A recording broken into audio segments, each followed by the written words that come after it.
Fungal Infection Spore got a bunch of new updates since the last time I uploaded a showcase, which was...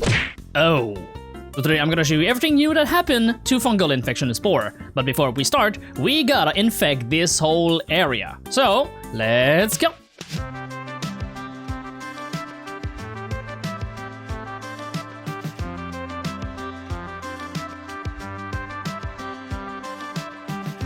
Alright, time-lapse over. We're now ready to talk about everything that's new in the mod. Let's look at the new structure. First of all, we have an asylum with the hospital variant. It is filled with spore mobs, with some infected scientists, and contain a few underground secrets area that you can find. Next, we have the cell tower and the cell. Cell tower will contain a few chests with some body pieces inside, and the cell tower will contain some compound plates, some weapons, and some other stuff. Then we have the mass grave, which is just a bunch of dead bodies, skulls. Then we have the military camp that usually spawns in with a Wendigo. I don't know where it went, but when I spawned it, there was a Wendigo in here. Some chest contains a lot of loot, so it might be worth it to go inside if you dare to brave whatever is in there. And finally, we have the prison. It is completely dark, filled with infected, containing a lot of food, at least in the cafeteria. This one also has a few secret area, which contains some secret chests. Now let's move on to all the changes that happens with the mobs of Fungal Infection Spore. First of all, the chance for Wendigo to take an armor off has been changed from 10% to 2% per slot of armor. The armor increase mechanic of the Inquisitor is now applied also to the Knight. The Tumourid nuke of the Hindenburg will also leave fire around if the Hindenburg is overclocked, and the Tumourid nuke has a chance to be a bunker buster with less blast but deeper unpack on the Y level. Some model has been changed.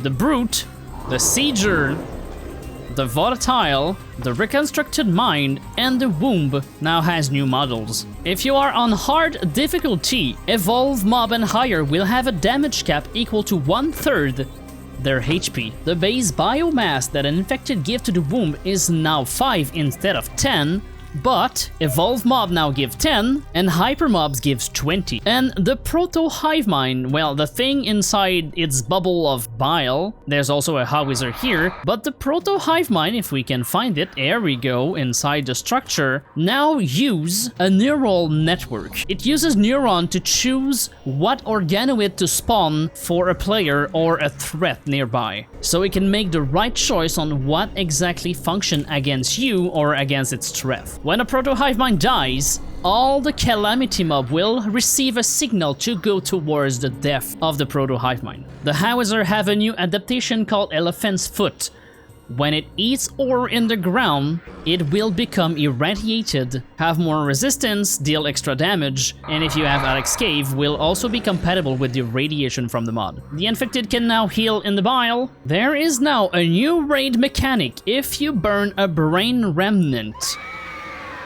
It will start a raid. There's an arena tail drill that spawns, and this thing will summon mobs around it until you kill them. And depending on your armor, your health, your effect, this thing will scale the strength of the waves of the raid. When an evolve become a hyper, there's gonna be a sound to nearby player. But when a calamity is created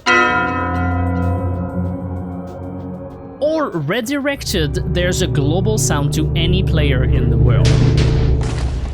So that was for the mobs. Now to see the you can break outposts, watchers, and organite blocks, the crafting system has been reworked. Now, crafting armor and weapons from the mod needs a surgery table. To make the surgery table, you need an iron sword, glass bottle, iron axe, crafting table, and 5 compound plates. And inside the crafting table, you will be able to craft the weapons and armor from the mod. When crafting a weapon in the surgery table, you can also enhance them using Agent. The current weapon mutation are Vampiric, Toxic, Rotten, Berserk, and Calcified. And for the armor, there's Reinforced, Skeletal, Drowned, and Charred. If you have Madness 2, which right now I have 1, let's give myself Madness 2, basic infected should appear as normal mobs from a distance. Let's try with an infected husk.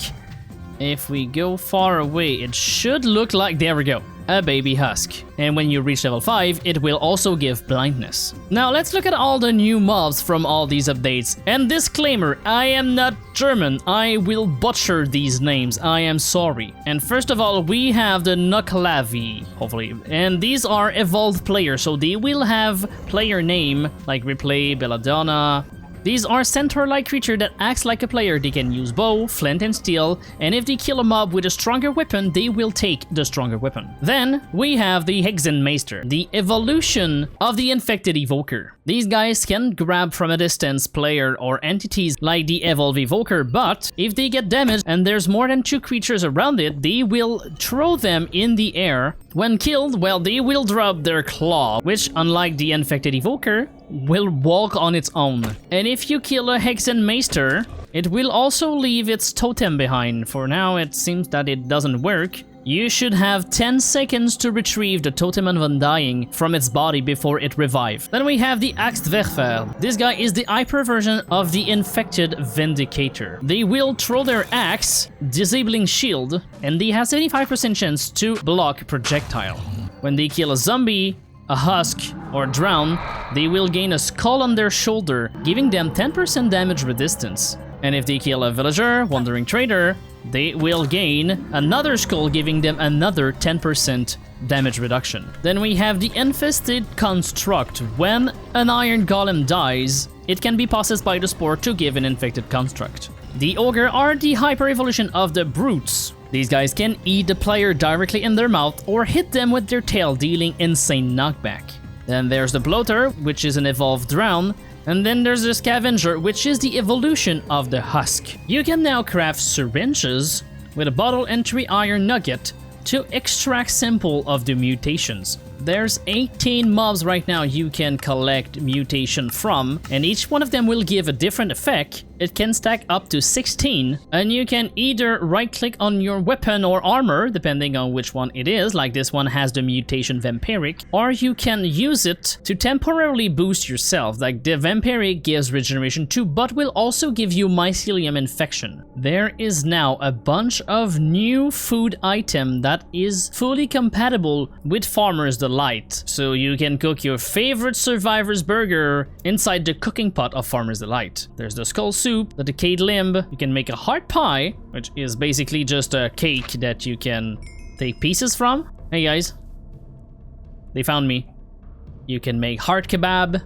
They're all bad food unless you have the Symbiosis effect. So I hope you enjoyed. There's a few more minor changes that I did not cover in this video, but there's a new wiki. I'll leave the link in the description, and there is a lot more stuff that meets the eye. I read the whole thing about how the Proto Hive Mind work, and it's really complicated but really cool at the same time. The neural network thing is a really nice thing in Minecraft. I wish more mods adds these neural things that learns from the game.